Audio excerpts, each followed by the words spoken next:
Many people think depression is just extreme sadness, a temporary bout of the blues, or simply feeling down for a little while. But that's a misconception, a vast oversimplification of a deeply complex condition.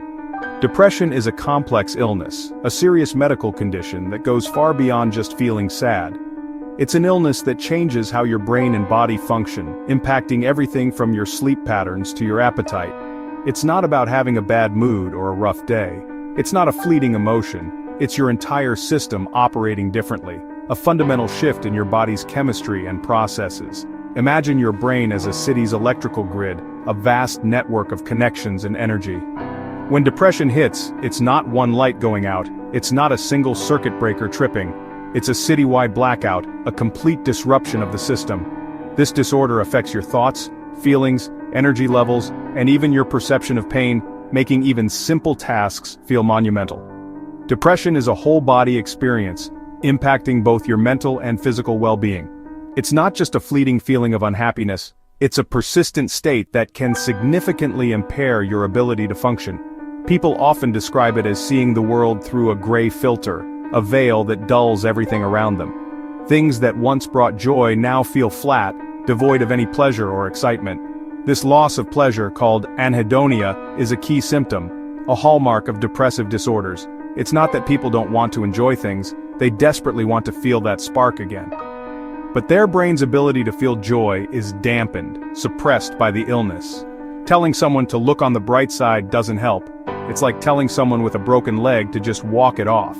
Their emotional world is muted, and simple encouragement can't fix the underlying problem. Depression is a legitimate health condition, a serious illness that requires professional help. It's recognized by medical professionals worldwide as a significant public health concern. It's not a sign of weakness, a character flaw, or a personal failing. It's not something you can just will away or simply snap out of. Understanding this helps us approach depression with empathy and support. We can offer the seriousness and compassion it deserves, creating a safe space for those who are struggling. We need to see it for what it is, a medical condition that needs attention. A complex illness that requires real understanding, professional care, and ongoing support. You've probably heard the oversimplified explanation that depression is just a chemical imbalance, a mere hiccup in your brain's chemistry.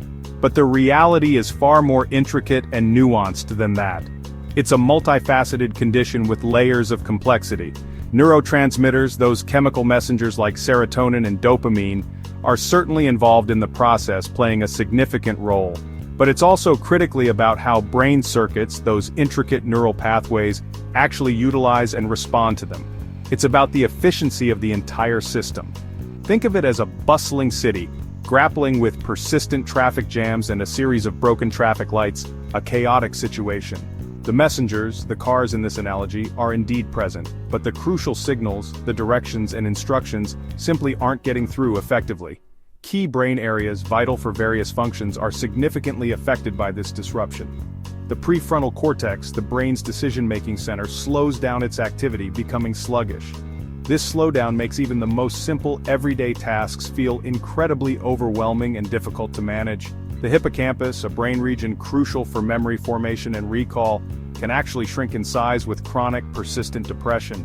This shrinkage contributes significantly to the concentration problems and difficulties in focusing that many individuals with depression experience. The amygdala, often referred to as the brain's alarm system, becomes excessively overactive and hyper-responsive. This heightened activity leads to a state of constant anxiety, persistent worry, and elevated stress levels. Depression isn't just one isolated issue or a single malfunctioning component. It's a complex cascade of interconnected changes rippling across the entire brain, affecting numerous neural networks. The brain isn't simply experiencing a temporary shift in feelings or emotions, it's undergoing actual structural and functional changes, fundamentally becoming different in its very architecture. That's precisely why depression is understood to be so much more profound and impactful than just a fleeting feeling of sadness or unhappiness. Depression doesn't just affect your mind, it impacts your whole body. One major symptom is deep, unrelenting fatigue that sleep doesn't fix. Sleep patterns are disrupted, some can't sleep, others sleep too much, but rest never feels restorative. Appetite and weight can change dramatically, some lose interest in food, others crave comfort foods. These shifts aren't choices, They're driven by the brain's altered chemistry. Depression can also cause real physical pain, aches, headaches, and muscle soreness. Emotional and physical pain share brain pathways, so when one is heightened, so is the other. The brain turns up the volume on pain signals, making everything feel worse. This is why depression is called a whole-body illness. The symptoms are real and they're not just in your head. One of the most damaging myths surrounding depression, and mental health in general, is that depression is a choice, a matter of willpower, or simply a sign of weakness. This couldn't be further from the truth. You can't just snap out of it, as if it were a simple change of mindset.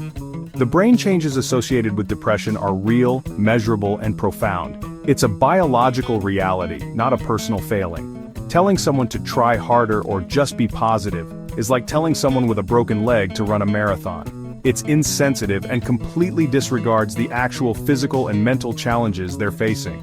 Another harmful myth: talking about depression makes it worse, or that it's best to just keep it to yourself. In reality, opening up and sharing your experiences is a powerful and crucial step toward healing and finding effective support. Silence fuels stigma, perpetuates misunderstanding, and hinders recovery. Medication can help some individuals manage their symptoms, but it's not a magic fix or a one-size-fits-all solution. Therapy, alongside positive lifestyle changes, are also incredibly important components of a comprehensive treatment plan.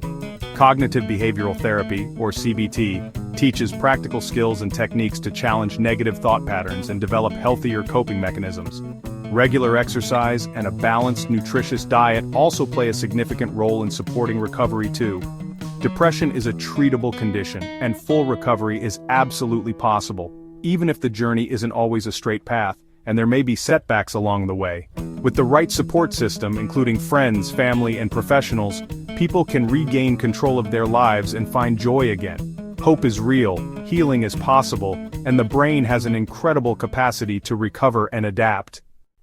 If you recognize these signs in yourself or someone else, start small. Talking to someone, a friend, family member, or doctor, can break the isolation. Saying, "I need help," is a courageous first step. A general practitioner can rule out other causes and connect you to mental health specialists. Be honest about all your symptoms, both physical and emotional. Add small acts of self-care to your routine, like stepping outside for sunlight or taking a short walk. Even tiny actions can support your brain and body. Practice self-compassion. Remind yourself this is an illness, not a personal failing. Celebrate small victories like getting out of bed or making a call. Treat yourself with the kindness you'd offer a friend. Healing starts with these small, consistent steps. We've explored what depression really is, how it changes the brain and body, and how recovery is possible. Understanding the science helps break stigma and empowers us to seek help. Every story matters. Talking openly about mental health creates a culture of support. Your voice is important. Share your thoughts or questions in the comments. Let's keep this conversation going and support each other. What mental health topics would you like to learn about next? Anxiety, trauma, therapy? Your curiosity shapes this community. Together we can make a difference, one conversation at a time.